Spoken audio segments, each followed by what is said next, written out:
Hey, Anissa here with Firehouse Education and this week's Ask Anissa video column. And this week the question that came in was in regards to checks and mortgage companies.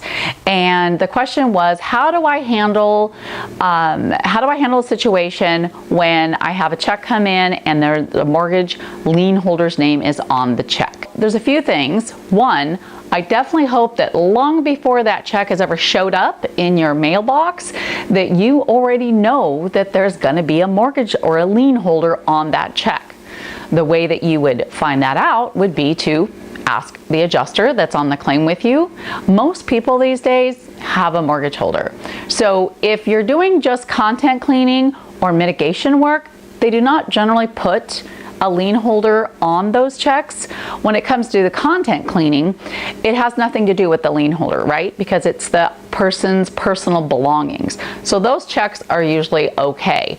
But when you're dealing with a structure and sometimes mitigation, especially if you have it all included with your structure repair, then if it's over, usually the law, I believe in most states, is $15,000, but some insurance companies actually cap it at anything over $10,000, then the lien holder is legally supposed to be put on that check to protect their interest in the building or the structure. So it's definitely important for you to know if you're dealing with a mortgage holder in your situation as soon as you, or shortly thereafter that you start this job. So having a good process in place is tremendous in this situation to make sure that check flows smoothly.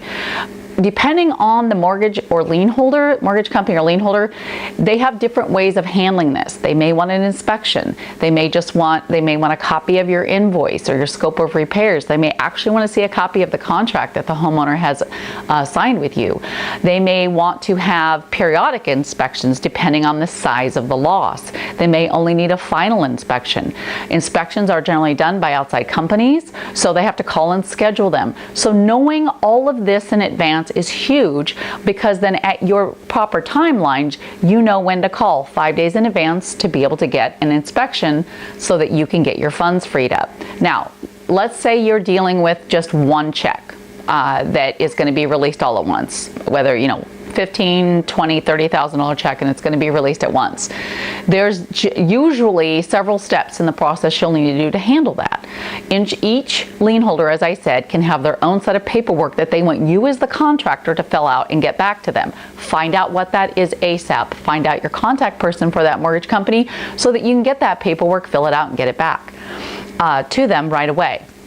The other thing is, if you have a check that is, say it's a large check, say you've got a $75,000, $80,000, $100,000 loss, and there's going to be periodic payments, which I definitely hope you have set up in your company, because you should have payments coming out during the different stages of work so that they're not holding on to that big check all at once.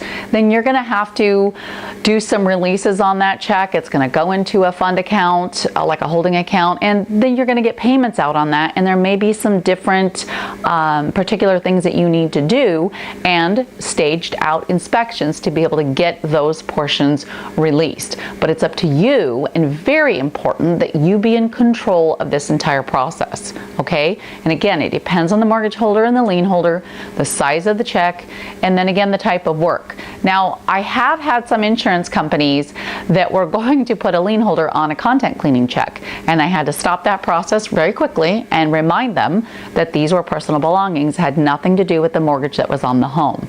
So therefore, I was able to preempt that and make sure that the mortgage company was not on that check. So, it's one of the things that I teach, and we've got a system in place in our company to handle this, depending on the lien holders.